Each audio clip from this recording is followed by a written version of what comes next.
മലയാളത്തറവാട്ടിലുണ്ടു നല്ലൊരു സുൽത്താൻ, കഥകൾ കൊണ്ടൊരു കോട്ട കെട്ടി ഖൽബിലേറിയ സുൽത്താൻ. ജീവിതത്തിൻ ചോര ചിന്തിയ കഥകളോതിയ സുൽത്താൻ, കഥകൾ കൊണ്ടൊരു കോട്ട കെട്ടി ഖൽബിലേറിയ സുൽത്താൻ.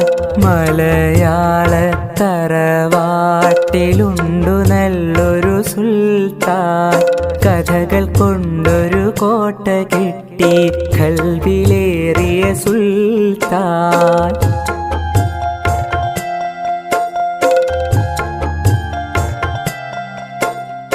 ഒന്നുമൊന്നും ഇമ്മിണി ബല്യൊന്ന് എന്നൊരു കാര്യം എത്ര രസമായി നമ്മിലേക്കു പകർന്നു